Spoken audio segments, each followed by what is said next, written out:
আসসালামু আলাইকুম, বিদ্যাবাড়ি একটির পক্ষ থেকে সবাইকে স্বাগতম। আজকে আমাদের career with graphic design batch 2 এর ওরিয়েন্টেশন ক্লাসটি অনুষ্ঠিত হচ্ছে। শুরুতেই আমরা স্লাইড দেখে নিই। আজকে আমাদের এই ওরিয়েন্টেশনে কোন বিষয়টি বেশি আমরা ফোকাস করব। আলোচনার বিষয় হচ্ছে আজকে কেরিয়ার হিসাবে কেন বেছে নেবেন গ্রাফিক ডিজাইন। পুরো ক্লাসটার ভিতরে ফুল ইনফরমেশন থাকবে। আসলে যেহেতু আপনি কেরিয়ার গ্রাফিক ডিজাইনটাকে নিজের কেরিয়ার হিসেবে নিচ্ছেন, তাহলে আপনার জানা দরকার আসলে গ্রাফিক ডিজাইন কীভাবে আসলো, গ্রাফিক ডিজাইন ইতিহাসটা কী, কিংবা বর্তমানে গ্রাফিক ডিজাইন কীভাবে পরিচালিত হয়, কিংবা গ্রাফিক ডিজাইনে কেরিয়ার করে আপনার ফিউচারটা কেমন হতে পারে। আজকে পুরোপুরি কি হিস্টোরি নিয়ে আলোচনা করব। যেহেতু আপনাদের আজকে ওরিয়েন্টেশন ক্লাস, আপনারা যে বিষয়ে কেরিয়ার শুরু করতে যাচ্ছেন সেই বিষয়ে একদম সুস্পষ্ট ধারণা থাকা কি খুবই প্রয়োজন। তাহলে আমরা শুরু করে দিই। শুরুতেই যে বিষয়টা আমরা জানবো সেটি হচ্ছে কি গ্রাফিক ডিজাইনের ইন্ট্রোডাকশন। আসলে গ্রাফিক ডিজাইনটা কি, এটার হিস্টোরি কি, কিংবা গ্রাফিক ডিজাইনের ভিতরে কোন কোন বিষয় ইনক্লুডেড থাকে। আমরা যদি ডেফিনেশনের কথা চিন্তা করি তাহলে আমরা বলবো কি, আমরা যখন বিভিন্ন চিত্রকর্মের মাধ্যমে আমাদের মনের ভাব প্রকাশ করি ওইটাকে আমরা কি বলতেছি, গ্রাফিক ডিজাইন। আসলে চিত্রকর্মগুলো কি কি, আবার মনের ভাব প্রকাশ করার মাধ্যমটাও কি, সেই বিষয়ে একটু ছোট করে বলি। ধরেন যে আপনি ফেসবুক স্ক্রল করতেছেন, রাইট? ফেসবুক স্ক্রল করার সময় কি আপনি বিভিন্ন ধরনের স্টিল ইমেজ কিংবা কি ছবি আপনার সামনে আসে, সেখানে কি অনেক ধরনের ইনফরমেশন থাকে। তার মানে কি আপনি একটা ছবি দেখতেছেন এবং ওই ছবির মাধ্যমে কি আপনি আপনার ভিজুয়ালাইজেশন, আপনার চিন্তাটাকে কি ওইটার মাধ্যমে কি রিফ্লেক্ট হচ্ছে।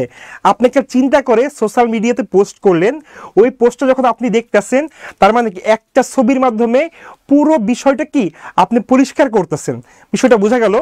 আচ্ছা, আরেকটু সহজ করে বলি যে যেহেতু মনের ভাব প্রকাশ করার একজন ডিজাইন করতেছে, তার ওই ডিজাইনটা আমরা কি দেখছি। একজন ডিজাইন তৈরি করতেছে, তার ওই ডিজাইনটা আমরা দেখছি। ওই ডিজাইনটা দেখার মাধ্যমে কি হচ্ছে, তার যে মনের ভাবটা ছিল সেই ডিজাইনের মাধ্যমে প্রকাশ করেছে এবং তার ওই প্রকাশিত বিষয়টা দেখে কি আমরা ভিজুয়ালাইজ করতে পারতেছি। এখন কথা হচ্ছে ভিজুয়ালাইজেশন কিংবা ভিজুয়ালাইজ কি। আসলে ভিজুয়ালাইজ হচ্ছে এমন একটা বিষয় যেটাকে হচ্ছে কি আপনি যা চিন্তা করবেন ওইটাই আপনার কাজের মধ্যে কি রিফ্লেক্ট করবেন। এটাকে আমরা কি বলতেছি, গ্রাফিক ডিজাইন। এরপরে হচ্ছে কি হিস্টোরি নিয়ে আমরা আলোচনা করবো। আজকে কি নিয়ে আলোচনা করবো, গ্রাফিক ডিজাইনের হিস্টোরি নিয়ে। আমি হিস্টোরি একটু পর আলোচনা করি। তার আগে হচ্ছে গ্রাফিক ডিজাইনে কোন কোন বিষয়গুলো কি সবচেয়ে বেশি ফোকাস হয় আমরা একটু দেখি। গ্রাফিক ডিজাইন আসলে বেসিক্যালি কোন কোন বিষয়গুলো বেশি ফোকাস হয়। কালার শুরুতেই হচ্ছে কি কালার। এখন কিন্তু যদি আমরা লাল কালার ইউজ করি সেটাকে আমরা কি বলবো, লালকে একটা মানে কোন রেড সিগন্যাল, ঠিক আছে? রেডটা কি আসলে রেড সিগন্যাল। আসলে যখন আমরা ইয়েলো ইউজ করি তখন ওইটা আমরা কী হিসাবে ইউজ করি, ইন্সপিরেশন। আমরা কী হিসাবে ইউজ করি, ইন্সপিরেশন। আচ্ছা, গ্রিন কেন ইউজ করি? আমরা সবসময় কি বলি, গ্রিন সিগন্যাল। কোনো বিষয়ে যখন আমরা একটা কি ক্রিস্টাল ক্লিয়ার আইডিয়া পাচ্ছি ওইটাকে আমরা কিসে প্রকাশ করতেছি, গ্রিন দিয়ে। এরকম প্রত্যেকটা কালারে কি ইন্ডিভিজুয়াল কিছু মিনিং রয়েছে। আর এই গ্রাফিক ডিজাইন তার প্রত্যেকটা বিষয়ে যখন একজন গ্রাফিক ডিজাইনার যখন কোনো কাজ করে, যখন তার মনের ভাবটা প্রকাশ করে তখন বিভিন্ন ধরনের কালার ইউজ করে। এই কোন সময় কোন কালারটি ইউজ করবে এইটারও কিন্তু একটা এক্সাক্ট মিনিং রয়েছে, ঠিক আছে? তার মানে কি আমরা যখন গ্রাফিক ডিজাইন শিখব তখন কি ক্লাসের ভিতরে কখন কোন কালার ইউজ করা উচিত, কখন কোন কালার ইউজ করা উচিত না, সেই বিষয়টাও কি আমরা ক্রিস্টাল ক্লিয়ারভাবে জানবো। যেহেতু আমাদের ওরিয়েন্টেশন ক্লাস, আবারও বলি আমাদের ওরিয়েন্টেশন ক্লাস বেসিক্যালি হচ্ছে কি দিক নির্দেশনামূলক ক্লাস। আমাদের নর্মালি ক্লাসগুলো হচ্ছে জুমের মাধ্যমে অনুষ্ঠিত হয়। তারপরও আপনাদের অনেক রিকোয়েস্ট থাকে, যেমন যারা অনেকেই হচ্ছে যে অ্যাডমিশন নিতে চান, অ্যাডমিশন নেওয়ার সময় আপনারা কি বলেন, অ্যাডমিশন নেওয়ার সময় বলেন যে আমরা আসলে ক্লাস দেখতে চাই, স্যার কেমন ক্লাস নেয়, স্যার কীভাবে বুঝায়, কিংবা কোন কোন বিষয়ে আলোচনা করে থাকে, টোটাল বিষয়টা কি জানার আপনাদের আগ্রহ থাকে। এর জন্যই হচ্ছে যে আমাদের ওরিয়েন্টেশন ক্লাসগুলো হচ্ছে আমরা অনলাইনে নিচ্ছি আজকে। ওকে, বেসিক্যালি এর আগে আমরা তো ওরিয়েন্টেশন নিয়েছি, সব কি ছিল জুমের মাধ্যমে নেওয়া হয়েছিল, ঠিক আছে? আচ্ছা, এরপরে হচ্ছে বলতেছি টাইপোগ্রাফি। কি বলতেছি, টাইপোগ্রাফি। আচ্ছা, টাইপোগ্রাফি আমি একটু সহজভাবে বলি যেন আপনাদের বুঝতে কোনো রকম প্রবলেম না হয়। কারণ কি টাইপোগ্রাফি হচ্ছে এমন একটি বিষয়, আপনি যখন কোনো লেখা লিখবেন, এই যে ধরেন আমি একটা লেখা লিখেছি, ঠিক আছে, এটা কি ফ্রন্ট দিয়ে লিখেছি, এই ফ্রন্টটাকে যখন আমরা বিভিন্ন ডিজাইনের মাধ্যমে প্রকাশ করব, বিভিন্ন রকম সিম্বলের মাধ্যমে একটা ভিজুয়ালাইজ করব, ওইটাকে আমরা কি বলবো? টাইপোগ্রাফি। আচ্ছা, এরপর হচ্ছে কম্পোজিশন এবং ব্যালেন্স, কন্ট্রাস্ট। কম্পোজিশনটা কি? আসলে কি কম্পোজিশন তৈরি করার জন্য আমি শুরুতেই বলি আজকে ইনফরমেটিভ ক্লাস, পুরোপুরি ইনফরমেটিভ ক্লাস। আজকে কেরিয়ারে এটা করে কি করবেন এই কিছুই আলোচনা করব না।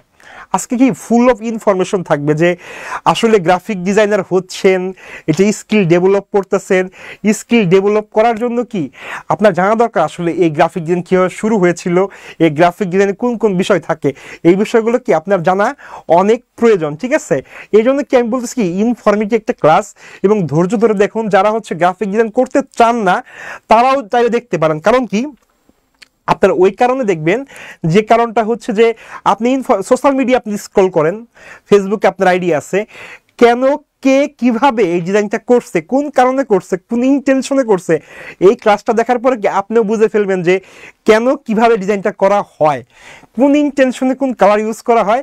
আজকের এই ক্লাসটা দেখার পরে কি আপনিও বুঝে ফেলবেন। ঠিক আছে, আচ্ছা, এরপরে হচ্ছে কি কম্পোজিশন।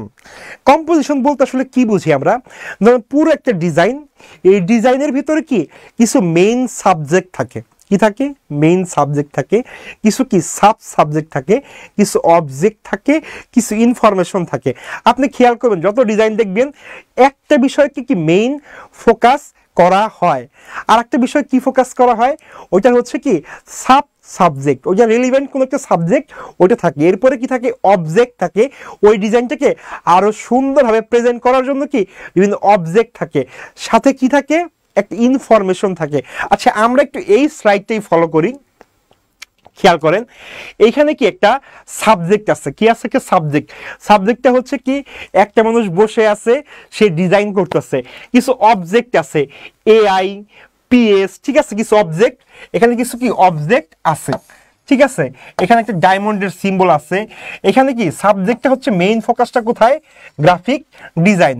আচ্ছা, এইটা হচ্ছে কি কিভাবে আপনি ডিজাইনগুলো করতেছেন, আপনি সেই পেনটা কি দিয়ে ডিজাইন করতেছেন, তার মানে কি একটা সাবজেক্ট আছে, একটা অবজেক্ট আছে, সাথে কি আছে? কিছু টেক্সট আছে। খেয়াল করেন এই পাশে একটা টেক্সট আছে, মানে আমরা কি এটা কি বলতেছি? একটা কম্পোজিশন বলতেছি। কম্পোজিশন তাহলে কিভাবে হয়? একটা সাবজেক্ট থাকে, একটা অবজেক্ট থাকে, সাথে কিছু ইনফরমেশন থাকে। সোশ্যাল মিডিয়াতে তো এরকম করে আপনারা জিনিসগুলো দেখেন, এইটাকে সবগুলো মিলে কি হচ্ছে? একটা কম্পোজিশন। আচ্ছা, এরপর আমরা কি বলতেছি? ব্যালেন্স। কি বলতেছি? ব্যালেন্স। আসলে কি ব্যালেন্সটা হচ্ছে লেখার সাইজটা কত বড় হবে, কিংবা আপনার যে ডিজাইনটা আছে ডিজাইনের সাইজটা কত বড় হবে, এটাকে আমরা কি বলতেছি? ব্যালেন্স। আচ্ছা, কন্ট্রাস্টটা কি? কন্ট্রাস্টটা হচ্ছে আপনি কোন বিষয়টাকে বেশি ফোকাস করতে যাচ্ছেন, আপনার sense of colour, sense of কি আপনি কোন সেন্সটা দিয়ে কোন কালারটা ইউজ করবেন, কোন ব্যাকগ্রাউন্ডের উপর কোন কালারটা ফোকাস করবে, এটাকে আমরা বলতেছি কি কন্ট্রাস্ট। এখন ধরেন যে আপনি যখন একটা কি আপনার ব্যাকগ্রাউন্ডটা যখন কি ডার্ক হবে, আপনি অবভিয়াসলি লাইট ফ্রন্ট কিংবা লাইট কালার ইউজ করবেন। দেখেন আমার পিছের ব্যাকগ্রাউন্ডটা কি ডার্ক, আমার পিছের ব্যাকগ্রাউন্ডটা কি ডার্ক, আমি কি করেছি ব্ল্যাকের ভিতরে কি ইয়েলো এবং কি আমি হোয়াইট কালার ফ্রন্ট ইউজ করেছি, যেন ডার্ক ব্যাকগ্রাউন্ডে কি হোয়াইট কিংবা লাইট ফ্রন্ট ইউজ করেছি, তার মানে কি আপনার কাছে খুব সহজেই কি ভিজিবল হচ্ছে। আচ্ছা, এর মাঝখানে একটা বিষয় ছিল, একদম আপনার হিস্টোরি নিয়ে একটা আলোচনা ছিল। কি ছিল? Brief history and evaluation. ঠিক আছে, যেহেতু গ্রাফিক ডিজাইন শিখবো, এটার হিস্টোরি জানাটা আমার খুব প্রয়োজন। এখন আমরা হচ্ছে পরবর্তী স্লাইডে যাব এবং আমার পরবর্তী স্লাইডের মাধ্যমে ডিটেলস হিস্টোরিটা বোঝার চেষ্টা করব, আসলে গ্রাফিক ডিজাইন শুরুতে কেমন ছিল, কেমন ডিজাইন করা হচ্ছে, আর এখন কিরকম ডিজাইন করা হচ্ছে, টোটাল বিষয়টা একটু বোঝানোর চেষ্টা করি। এটা কি বলতেছি? First sign of visual communication. আমি কি বলছি? আপনি ছবিটিকে দেখেন সবাই। First sign of visual communication, visual communication. এখন হচ্ছে যে আপনি যখন কথা বলতে পারবেন না, আপনার যখন কি আপনার দেখার মাধ্যমে কি আপনি কমিউনিকেট করবেন, আপনি যা চোখে দেখতেছেন ওটাকে আপনি কমিউনিকেট করবেন। এখন আপনি দেখার মাধ্যমে কমিউনিকেট করা কি, একটু সহজ উদাহরণ দেই। আপনি লাইক এখন হচ্ছে এয়ারপোর্টে যাবেন, কোথায় যাবেন, আপনি এয়ারপোর্টে যাবেন, এয়ারপোর্টে যাওয়ার সময় বিভিন্ন সাইন থাকে, অ্যারো সাইন, এই দিকে যান, সামনে আরো 5 কিলো পরে এয়ারপোর্ট, কিংবা বাম দিকে মুভ করেন, বাম দিকে মুভ করলে এয়ারপোর্টে চলে যাবেন। আমার বিভিন্ন সাইন দেখে কি, সাইন দেখে হচ্ছে কি কমিউনিকেট করি। এখন কমিউনিকেট করার যে মাধ্যমটা এটা কি হচ্ছে, আপনি চোখ দিয়ে করতেছেন, আপনাকে কোনো পার্সন দাঁড়ায় নাই আপনাকে কি ভিজুয়ালাইজ করার জন্য কিংবা আপনাকে দেখানোর জন্য কোনো লোক দাঁড়ায় নাই, কিন্তু আপনি কি একটা চিত্রকর্মের মাধ্যমে কি আপনি নিজেকে কমিউনিকেট করতেছেন, ঠিক আছে। সেই কমিউনিকেশনের ফার্স্ট সাইন ছিল এটা, এটা ছিল সেই ফার্স্ট ডিজাইন যেটা হচ্ছে ভিজুয়াল কমিউনিকেশনের। একটা কথা বলি, একটু শেয়ার করি। আমরা শুরুর দিয়ে কি করতাম, কেভ কিংবা গুহার ভিতর কি বিভিন্ন রকম ডিজাইন করতাম, বিভিন্ন ডিজাইনের মাধ্যমে কি করতাম, আমাদের মনের ভাব প্রকাশ করার জন্য বিভিন্ন ডিজাইন করার মাধ্যমে কি মনের ভাব প্রকাশ করতাম।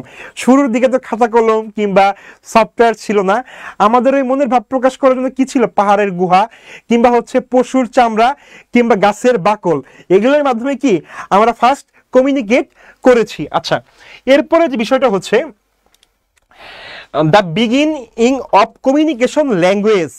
আচ্ছা, এখন যে কথা হচ্ছে যে আমরা বাংলা লেখা দেখি, ধরেন আমার উপরে কি লেখা আছে, আমার উপরে কি লেখা আছে একটু দেখি আমরা, আমার উপরে লেখা আছে কি the beginning of visual language, ঠিক আছে। একটু আগে কি ছিল, ভিজুয়াল কমিউনিকেশন, এখন হচ্ছে কি ভিজুয়াল ল্যাঙ্গুয়েজ। এখন যে লেখাটা আছে এইটা কি গ্রাফিক্সের একটা পার্ট। এখন ধরেন আমি যে লেখাটা পড়লাম, দেখেন ইংলিশ লেখা, the beginning of A visual language, ঠিক আছে। আমাদের যে লেখাটাকে দেখে যে আমরা বুঝতে পারি, আমরা যে কোনো কিছু ডিরেকশন বুঝতে পারি কিংবা করতে পারি, ওইটা একটি গ্রাফিক্সের একটা হচ্ছে কি পার্ট। এইটা শুরুর দিয়ে কেমন ছিল, এখন ধরেন ইংলিশ লেখা আমরা সবাই মোটামুটি বুঝি, এক সময় কমিউনিকেশন ল্যাঙ্গুয়েজ ছিল কি এরকম ভাবে কমিউনিকেট করা হতো। এটা হচ্ছে মিশরীয় সভ্যতার সময় এই রেভলিউশনটা চলে আসে, ঠিক আছে। মিশরীয় সভ্যতার সময় কি আমাদের এই রেভলিউশনটা চলে আসে। আচ্ছা, এরপরে কি দেখবো আমরা, the invention of printing, the invention of printing. আচ্ছা, পেইন্টিংটাকে যখন আমরা প্রিন্টিংয়ে নিয়ে যাই, ঠিক আছে, আমরা একটা সময় কি ছিল, আমরা বিভিন্ন সময় কমিউনিকেট করার জন্য ড্রয়িং করতাম, মানে পাহাড়ের গুহায় লিখতাম, গাছের বাকলে লিখতাম, একটা সময় কি প্রিন্টিং সেকশন চলে আসলো, ঠিক আছে। এটা কি গ্রাফিক ডিজাইনের একটা পার্ট। এটা গ্রাফিক ডিজাইনের কি, আমি আরেকটা ইনফরমেশন দিয়ে রাখি, খ্রিস্টপূর্ব প্রায় 3000, খ্রিস্টের জন্মের প্রায় 3000 বছর আগে থেকে এই গ্রাফিক ডিজাইনের চর্চা হয়ে আসতেছে। কত বছর আগে থেকে চিন্তা করা যায়, খ্রিস্টেরও জন্মের 3000 বছর আগে থেকে আমাদের যে মডার্ন গ্রাফিক্স, এটা শুরুটা হয়েছিল কি খ্রিস্টের জন্মের 3000 বছর পূর্বে। আচ্ছা, আমরা এরপরে পরে দেখি যে এখন দেখেন আপনারা যখন বিভিন্ন বিল্ডিং এর স্ট্রাকচার তৈরি করা হয়, ঠিক আছে, এই স্ট্রাকচারটাকে আমরা কি বলি, আর্কিটেক্টরা বিভিন্ন রকম কি স্ট্রাকচার তৈরি করে। এই স্ট্রাকচারটা কি, এই স্ট্রাকচারটা হচ্ছে কি কমিউনিকেশনের একটা মাধ্যম এবং এটা কি গ্রাফিক ডিজাইনের একটা পার্ট। আচ্ছা, আমরা কি বলতেছি, the industrial revolution of involve graphic design. Industrial রেভলিউশনটা হয়েছে এই যে গ্রাফিক্যাল যে বিষয়গুলো, এই যে ইন্ডাস্ট্রিয়াল রেভলিউশনের মাধ্যমে কি এটা ফার্স্ট দেখা গেছে। আমরা এখন যে মডার্ন স্ট্রাকচার দেখি, আর্কিটেক্ট দেখি, এটা কি ছিল একটা সময় গ্রাফিক্সের পার্ট ছিল। ওকে, আচ্ছা, আমি এরপরে যেটা বলতেছি একদম সহজ কথা, উপরে লেখা আছে বাহাস। কি লেখা আছে, বাহাস। এই বাহাসটা কি, বাহাস হচ্ছে ফার্স্ট গ্রাফিক্যাল স্কুল, কি ফার্স্ট গ্রাফিক্যাল স্কুল, যেটা হচ্ছে কি 1919 সালে জার্মানিতে ফার্স্ট এটা প্রতিষ্ঠিত হয়। 1919 সালে স্কুলটার নাম কি, বাহাস স্কুল। এইটাই প্রথম গ্রাফিক্যাল স্কুল যেখানে কি গ্রাফিক্স শেখানো হতো কিংবা গ্রাফিক্সের ট্রেনিং দেওয়া হতো। এখন যেমন বাংলাদেশে অনেক প্রাইভেট ইউনিভার্সিটিতে কি করে, তারা গ্রাফিক্সের ট্রেনিং দেয়, গ্রাফিক্সের উপরে অনার্স মাস্টার্স রয়েছে। এগুলো কি ফার্স্ট চালু হয়েছিল কি 1919 সালে জার্মানিতে। ওকে, আচ্ছা, আমরা এরপরে চলে যাই কি যে এখন যে মডার্ন গ্রাফিক্সটা, এখন যে মডার্ন গ্রাফিক্সটা দেখি এটা আসলে কিভাবে চলে, কোন কোন সফটওয়্যারের মাধ্যমে চলে, কিংবা প্রিন্টিং সেকশনটাই কিভাবে নিয়ন্ত্রণ করা হয়। আচ্ছা, মডার্ন যে গ্রাফিক্সের সফটওয়্যারগুলো আছে সেটা আসলে কি কি, কোন কোন সফটওয়্যার একটু দেখি। শুরুতেই হচ্ছে কি অ্যাডোব ইলাস্ট্রেটর, এটা হচ্ছে কি অ্যাডোব ইলাস্ট্রেটর, এটার নাম হচ্ছে সংক্ষেপে যদি বলি আমরা এআই, কি বলি এআই। প্রিন্টিং সেকশনে এই মডার্ন যে গ্রাফিক্স ডিজাইনে প্রিন্টিং সেকশনে এআই এর কোনো বিকল্প নেই। আপনি যে কোনো কিছু প্রিন্টিংয়ের জন্য কাজে নেবেন এআই দিয়ে করা হয়, এটার নাম হচ্ছে কি অ্যাডোব ইলাস্ট্রেটর। আচ্ছা, এখন ধরেন এরপর আছে কি অ্যাডোব ফটোশপ, কি আছে পিএস। পিএস হচ্ছে কি ফটোশপ। আমি যদি ব্রেকডাউন করি, ফটো থেকে ছবি, শপে কি ছবির দোকান। আচ্ছা, বিষয়টা অনেকটা ওইরকমই।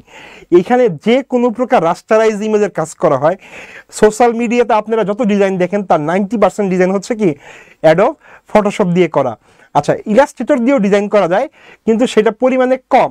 ম্যাক্সিমাম ডিজাইনগুলো কি দিয়ে করা হয়, ফটোশপ দিয়ে কাজ করা হয়। আর ইলাস্ট্রেটর হচ্ছে কি ভেক্টর বেস সফটওয়্যার। এখন ভেক্টর বেস সফটওয়্যার হচ্ছে একটু ছোট করে বুঝাই। আপনি যদি কোনো ডিজাইনকে, আপনি অনেক সময় দেখেন না সোশ্যাল মিডিয়াতে কোনো ডিজাইনকে জুম করা হচ্ছে, জুমের রেজলিউশন ডাউন হচ্ছে না, এটা যে সফটওয়্যার দিয়ে করা হয়েছিল এটার নাম হচ্ছে কি এআই। এআই মানে কি অ্যাডোব ইলাস্ট্রেটর। আর ফটোশপ আপনার সোশ্যাল মিডিয়াতে যত প্রকার বিজ্ঞাপন দেখেন না, যত প্রকার মানে ইমেজের বিজ্ঞাপনগুলো দেখেন, পোস্টারের বিজ্ঞাপনগুলো দেখেন, সবগুলোই ফটোশপ দিয়ে করা। এবং ফটোশপের রাস্টার বেস সফটওয়্যার, কি বেস সফটওয়্যার, রাস্টার বেস সফটওয়্যার। ক্লাসে আরও বিস্তারিত উদাহরণ দিয়ে বুঝাবো, যখন আমরা ক্লাস করব কিংবা যখন আমরা আলোচনা করব তখন কি আমরা আরও বিস্তারিত উদাহরণ দিয়ে বুঝাবো। ওকে, আচ্ছা, এরপরে হচ্ছে কি অ্যাডোব ইনডিজাইন, কি অ্যাডোব ইনডিজাইন। আচ্ছা, অ্যাডোব ইনডিজাইন হচ্ছে একটা ভেক্টর বেস সফটওয়্যার, অনেকটা কিসের মতো কাজ করে, ইলাস্ট্রেটরের মতো কাজ করে। বাট এইটা হচ্ছে বেশি প্রচলিত হচ্ছে নিউজ পেপার, যে আমরা নিউজ পেপার দেখি, নিউজ পেপার যে প্রিন্ট হয় এই সব জায়গায়, এই সব ক্ষেত্রে অ্যাডোব ইনডিজাইনের ব্যবহারটা সবচেয়ে বেশি। ম্যাগাজিন বলতে পারেন, ম্যাগাজিন তৈরির সময় কি অ্যাডোব ইনডিজাইনের ব্যবহারটা সবথেকে বেশি। ওকে, আচ্ছা, এরপরে যদি আমরা আলোচনা করি, আমরা যে কোনো একটা ব্র্যান্ড দেখি, ধরেন যে আপনি সাপোজ চিন্তা করেন কোকা কোলা। আচ্ছা, কোকা কোলা বাদ দিলাম, বিদেশি ব্র্যান্ড। আপনি যদি বিকাশের কথা চিন্তা করেন, আপনি যখন বিকাশের ব্র্যান্ডিং নিয়ে চিন্তা করেন, প্রথমে আপনার মাথায় একটা কালার আসে। কালারটা কি কেউ বলতে পারবেন? কমেন্টে লেখেন কোন কালার চিন্তা করি। যখন বিকাশের কথা আমরা মনে করি তখন ফার্স্টে আমাদের কোন কালারটা চলে আসে? ঠিক আছে, একটা হালকা গোলাপি কালার, তাই না? একদম লাইট মেজেন্টা কালার ইউজ করে কি বিকাশে ইউজ করা হয়। ঠিক আছে, আমরা যখন এই কালার দেখি খুব সহজেই ব্রেনে নিয়ে আসি কি আমরা হচ্ছে এটাকে বিকাশের। আচ্ছা, আপনি ধরেন যে রবির কথা চিন্তা করেন, রবি কালারটা কি, রবির কালারটা কি অরেঞ্জ, কি অরেঞ্জ। আচ্ছা, আপনি যদি এয়ারটেলের কথা চিন্তা করেন, এয়ারটেলের কালারটা কি, এটা হচ্ছে কি রেড একটা কালার, কি কালার, রেড একটা কালার। এখন হচ্ছে যে প্রত্যেকটা কোম্পানির কি নিজস্ব ব্র্যান্ডিং আছে, এই ব্র্যান্ডিংগুলোকে ডিপেন্ড করে কি স্পেসিফিক কালার, স্পেসিফিক আইকনের উপরে। আচ্ছা, আমাদের বিদ্যাবাড়ির কথা চিন্তা করেন, আমাদের বিদ্যাবাড়িতে কোন দুইটা কালার ইউজ করা হয়েছে? একটা হচ্ছে কি ইয়েলো, আর একটা হচ্ছে কি নেভি ব্লু, তাই না? আচ্ছা, এইটা কি ইন্সপিরেশনের একটা সাইন, ইয়তের একটা সাইন হচ্ছে কি এই দুইটা কালার। এই দুইটা কালার কি ইন্সপিরেশন এবং ইয়তের সাইন, এনার্জির সাইন নির্ভর করে এই দুইটা কালারের উপরে। এনার্জি এবং ইন্সপিরেশন এই দুইটাকে যখন এক করে আমরা কোনো কাজ করতে যাই, আমরা এই দুইটা কালার ইউজ করে থাকি। আচ্ছা, ব্র্যান্ডিংয়ের ক্ষেত্রে কালার ইজ সিগনিফিকেন্ট একটা আইকন, লোগো। একটা কোম্পানির লোগো কিন্তু একটাই হয়। এটা কি কোন মাধ্যমে করা হয়? অ্যাডোব ইলাস্ট্রেটর দিয়ে করা হয়। আমাদের আলোচনার শুরুতে আমরা যখন ক্লাস শুরু করব, ক্লাসের শুরুতেই কিন্তু আমরা কি করব, এই লোগো ডিজাইন নিয়ে ক্লাস শুরু করব। একদম শুরুর দিকের আমাদের 6টা ক্লাস কি থাকবে, লোগো ডিজাইন নিয়েই থাকবে। আমরা প্রথমে একটা কোম্পানির ব্র্যান্ড আইডেন্টিটি কীভাবে তৈরি করতে হয় আমরা ওইটা শিখবো। ঠিক আছে, এবং মার্কেটে কি অ্যাজ এ লোগো ডিজাইনার হিসাবে মার্কেটে লক্ষ লক্ষ লক্ষ টাকার কাজ রয়েছে। আপনারা যখন ক্লাস করবেন তখন কি আপনাদের বিভিন্ন মার্কেট প্লেস অ্যাকাউন্ট করে দেওয়া হবে।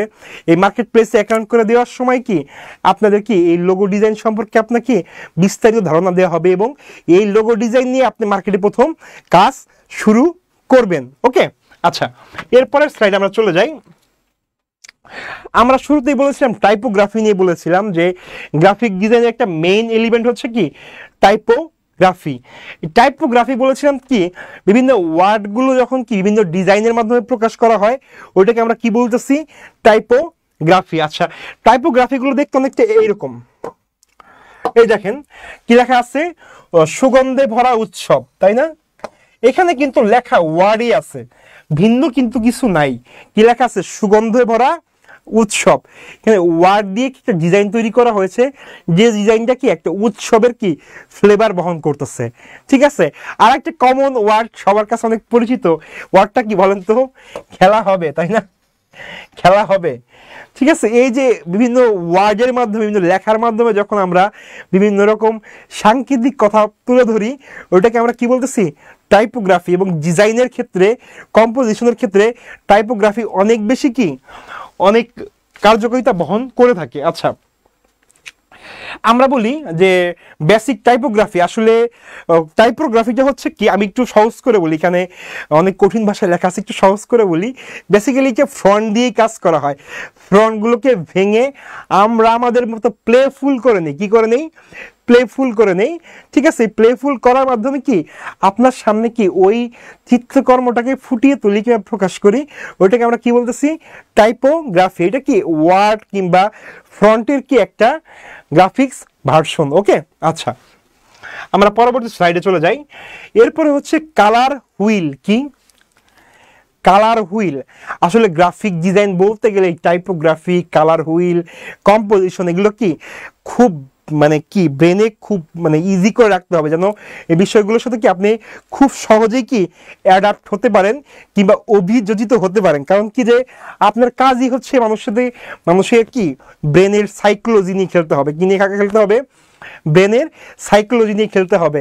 এখন দিন শেষে কি আপনার যেই কাজই করতে হবে সেটা কি মানুষের ফোকাসে আনতে হবে, এবং আপনি সিগনিফিকেন্ট যে নিশ নিয়ে কাজ করতেছেন ওই নিশের কালারটাকে কিংবা ওই নিশের যে টার্গেট অডিয়েন্স আছে ওই অডিয়েন্সকে মাথায় রেখে কি আপনার কালার সেট করতে হবে। এখন কথা হচ্ছে কালার হুইল ভিন্ন একটা বিষয়।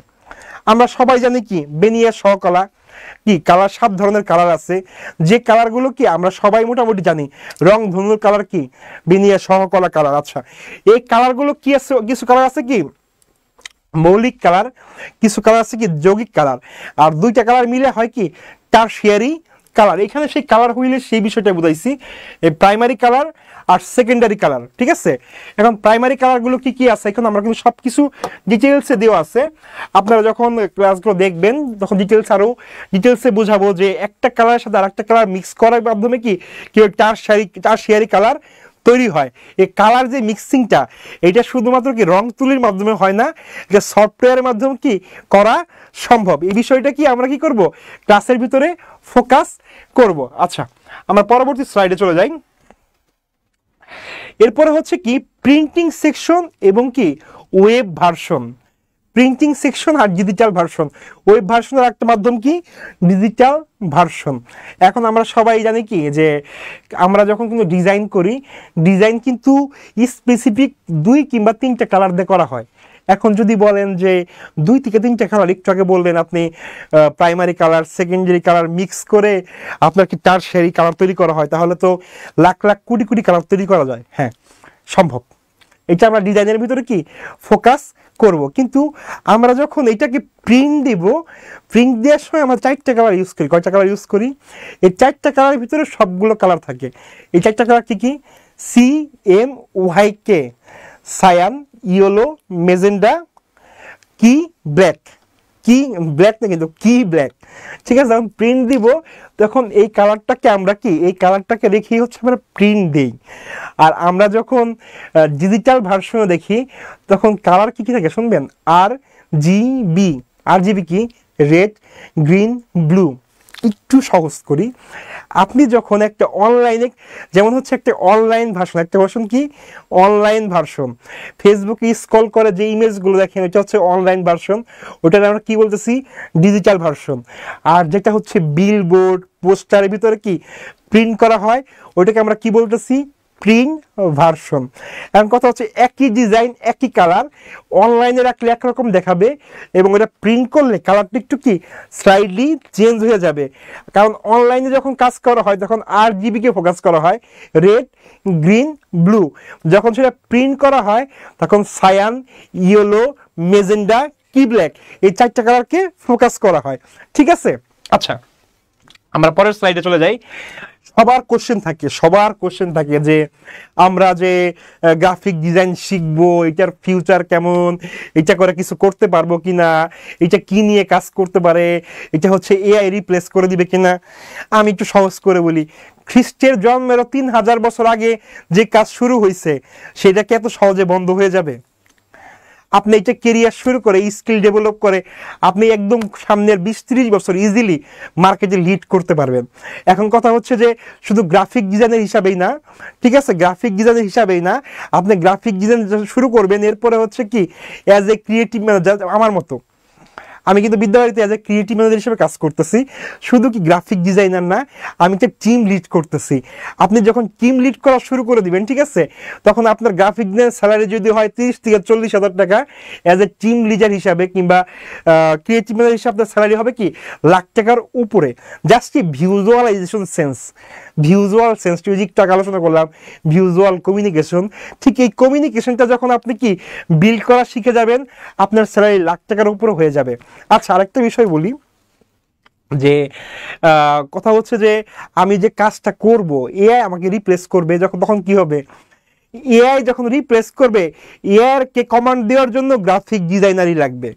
AI সরাসরি নিজে কিছু করতে পারবে না, AI কে কমান্ড দেওয়ার জন্য কি গ্রাফিক ডিজাইনার লাগবে। তার মানে কি আপনি যখন স্কিল ডেভেলপ করবেন তখন কি AI আপনাকে রিপ্লেস করার সুযোগ নয়, আপনি AI কে রিপ্লেস করতে পারবেন। ওকে, আচ্ছা এরপরে কিছু বিষয় থাকে, টুকটাক বিষয় থাকে, যেমন কপিরাইট ইস্যু। আমরা যখন ডিজাইন করি অনেক সময় কি আমাদের ইথিক্সের কিছু ঝামেলা থাকে। ইথিক্স বলতে আমি কি বলতেছি, যে আমরা অন্যের ডিজাইন নিজের বলে চালাই দিই। এই কাজগুলো কি আমরা অ্যাজ এ ডিজাইনার হিসেবে যখন কাজ করব অন্যের ডিজাইন নিজের বলে চালাবো না, ঠিক আছে। আমরা অন্যের ডিজাইন দেখব, অন্যের ডিজাইন থেকে ইন্সপায়ারেশন নিব, কিন্তু কি করব নিজের মতো করে ডিজাইনটাকে কি করব মডিফাই করব এবং নিজের মতো করে পাবলিশ করব। ওকে, আচ্ছা আমরা পরের স্লাইডে চলে যাই। আমাদের যে টোটাল কোর্সটা থাকবে, ঠিক আছে, টোটাল কোর্সে যত প্রকার কাজ করব এর ভিতরে মেইন ফোকাস হয় কেস স্টাডি। এখন কথা হচ্ছে কেস স্টাডি কি, আমি গত 8 বছর যাবত যে কাজ করতে গিয়ে বিভিন্ন রকম প্রবলেম ফেস করছি, কিংবা মার্কেট প্লেসে কাজ করতে গিয়ে ক্লায়েন্টের সাথে কি বিভিন্ন রিকোয়ারমেন্ট দিয়েছে, এই রিকোয়ারমেন্টগুলোর আলোকে কিভাবে একটা নতুন ডিজাইন তৈরি করেছি, কিংবা একটা কিভাবে ব্র্যান্ড আইডেন্টিটি তৈরি করেছি, এই টোটাল বিষয়গুলোকে আপনার সাথে শেয়ার করব, আপনার সাথে লাইভ প্রজেক্ট করব, আপনাদের দ্বারা লাইভ প্রজেক্ট তৈরি করাবো, ক্লায়েন্ট কীভাবে সাবমিট করতে হয় দেখাবো, কীভাবে ডলার ইনকাম করে সেটা মার্কেটে ট্রান্সফার করতে হয় সেটা দেখাবো। আচ্ছা এটাকে বলতেছে case study, total A to Z আপনি যা শিখবেন প্রত্যেকটা বিষয়ের কি লাইভ এক্সাম্পল থাকবে, শুধু লোগো ডিজাইন কিংবা সোশ্যাল মিডিয়া না, তো এছাড়া হচ্ছে কি আপনাকে বুশিয়ার, পোস্টার, ফ্লায়ার, ইমেজ ম্যানিপুলেশন, এগুলোর প্রত্যেকটা কি লাইভ এক্সাম্পলের মাধ্যমে দেখানো হবে, যেন কি আপনি আপনার কাজের ক্ষেত্রে খুব ইজিলি নিজেকে কি ইস্টাবলিশ করতে পারেন এবং ওই পরিবেশটার সাথে কি ইজিলি খাপ খাইয়ে নিতে পারেন। এছাড়া কাজ করতে গেলে আপনি যখন কাজ শুরু করবেন তখন কি আপনার একটা পোর্টফোলিও থাকা দরকার। পোর্টফোলিও কি আসলে, পোর্টফোলিও হচ্ছে কি আপনার কাজের ডকুমেন্টেশন, আপনি যে দীর্ঘদিন কাজ করতেছেন, কেমন কাজ করতেছেন তার একটা কাজের স্যাম্পল। এই স্যাম্পলটাও কি কিভাবে এই 30টা ক্লাসের ভিতরে আপনি একটা কি পারফেক্ট পোর্টফোলিও তৈরি করবেন, কিভাবে আপনার ডিজাইনটা ক্লায়েন্টকে স্যাম্পল হিসেবে দেখাবেন, টোটাল বিষয়টা কি ক্লাসের ভিতরে ইনক্লুডেড থাকবে। ওকে, আচ্ছা এখন কথা হচ্ছে যে আজকে আমাদের যে ক্লাসটা ছিল এটা হচ্ছে ওরিয়েন্টেশন ক্লাস। আমি ট্রাই করেছি যে টোটাল যে হিস্টোরিটা, গ্রাফিক ডিজাইন হিস্টোরিটা এটা আলোচনা করার জন্য, প্লাস হচ্ছে কিছু মেথড বলার জন্য, কম্পোজিশন কি, কালার কি, কিংবা টাইপোগ্রাফি কি, এই বিষয়গুলো আলোচনা করার ট্রাই করেছি। আর একটা ইনফরমেশন আপনাদের দিয়ে রাখি যে আমাদের ক্লাসটা শুরু হওয়ার কথা ছিল 9 তারিখ থেকে, একটা একদম খুবই ইম্পর্টেন্ট একটা ইনফরমেশন। আমাদের এই ক্লাসটা শুরু হওয়ার কথা ছিল কি 9 তারিখ থেকে, যেহেতু আমাদের দেশে কিছু প্রবলেম চললো, রিসেন্ট বন্যা গেল, অনেকগুলো বিষয়ের উপর ডিপেন্ড করে আমাদের ক্লাসটা শুরু হবে কি 13 তারিখ থেকে, জাস্ট 4 দিন ডিলে হবে। এর মাঝখানে কি আমাদের ভর্তিগুলো চলমান থাকবে, আপনারা চাইলে 13 তারিখ পর্যন্ত ভর্তি হতে পারবেন। আমাদের 13 তারিখ হচ্ছে ভর্তির লাস্ট ডেট, ঠিক আছে। আর আমাদের অ্যাডমিশন ফি হচ্ছে 1950 টাকা। আর হচ্ছে আপনারা ভর্তি হবার জন্য আমাদের স্ক্রিনে কিছু নাম্বার দেওয়া আছে, আমি একটু সরে যাই, তাহলে নাম্বারগুলো আপনারা স্ক্রিনশট নিতে পারবেন। আমাদের স্ক্রিনে কিছু নাম্বার দেওয়া আছে, এই নাম্বারে যোগাযোগ করতে পারবেন, কিংবা হচ্ছে ফোন দিতে পারবেন, কিংবা আমাদের ফেসবুকে ইনবক্স করতে পারবেন, কিংবা আমাদের এই নাম্বারগুলোকে হোয়াটসঅ্যাপ করা, এই হোয়াটসঅ্যাপে আপনারা কি যোগাযোগ করতে পারবেন, ঠিক আছে। আপনাদের সবগুলো কথা রাখা হয়েছে। আপনারা আমাদের ক্লাস দেখতে চাইছেন, এর জন্য আউটলাইন ক্লাসগুলো হচ্ছে কি আমরা ফেসবুক লাইভে নিয়েছি পেজের মাধ্যমে। ইভেন আপনারা বলেছেন যে ওরিয়েন্টেশন আসলে আমরা কোন কোন বিষয়গুলো আলোচনা করি, আসলে কোন ধরনের দিক নির্দেশনা থাকে, এগুলো বলেছিলেন যে আমাদের লাইভে নেওয়ার জন্য, এইটাও আমরা নিলাম। শুধু একটা জিনিস মিসিং হয়ে গেল, যে যারা অলরেডি অ্যাডমিশন নিয়েছেন, যে 15-20 জন আছেন, তাদের সাথে আজকে একটা ইন্ট্রোডাকশন হওয়ার কথা ছিল, এই ইন্ট্রোডাকশন আজকে হলো না। ইনশাল্লাহ 13 তারিখে যখন ক্লাস শুরু হবে, সেই ক্লাসে একদম সরাসরি জুমের মাধ্যমে 1-to-1 ইন্ট্রোডাকশন হবে ইনশাল্লাহ। সেই পর্যন্ত সবাই ভালো থাকবেন। আসসালামু আলাইকুম।